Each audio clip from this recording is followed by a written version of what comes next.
मित्रांनो, तुम्ही पण एक विद्यार्थी आहे आणि शिक्षण तुमचं चालू आहे, तर तुम्हाला या योजनेअंतर्गत मिळणार आहे 60,000 रुपये। आता ही योजना म्हणजेच मित्रांनो ज्ञानज्योती सावित्रीबाई फुले या योजनेअंतर्गत प्रत्येक विद्यार्थ्याला 60,000 रुपये वर्षाला मिळत असतात।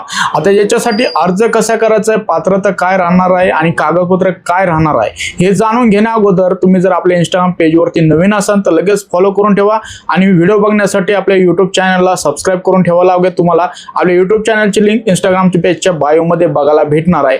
आता लगेच बघून घेऊया अर्ज पात्रता व कागदपत्रे काय लागणार आहे। या योजनेचा उद्देश म्हणजे उच्च शिक्षण जे घेत आहे त्यांच्यासाठी ही योजना आहे। शासकीय वसतिगृहामध्ये प्रवेश मिळाला नाही त्यांच्यासाठी ही योजना राबवण्यात येत आहे।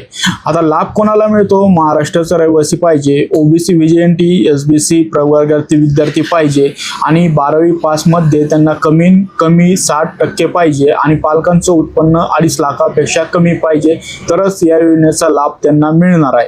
आता इथे बघू शकतात आर्थिक मदत किती मिळत असते, 38,000 पासून ते 60,000 रुपयापर्यंत ही डायरेक्ट डीबीटी मार्फत विद्यार्थ्यांना मदत मिळत असते। आता अर्ज कसा करायचा याच्यासाठी आपल्या YouTube वरती जा, तिथे सर्च करा ज्ञानज्योती सावित्रीबाई फुले आधार योजना। तर आपल्या YouTube चॅनलवरती व्हिडिओ बनवलेला आहे, तिथे जाऊन तुम्हाला अर्ज करण्याची प्रोसेस बघायला भेटेल। तर हा व्हिडिओ जास्तीत जास्त शेअर करून आपल्या इंस्टाग्राम पेजला फॉलो करा, YouTube चॅनलला सबस्क्राइब करून ठेवा।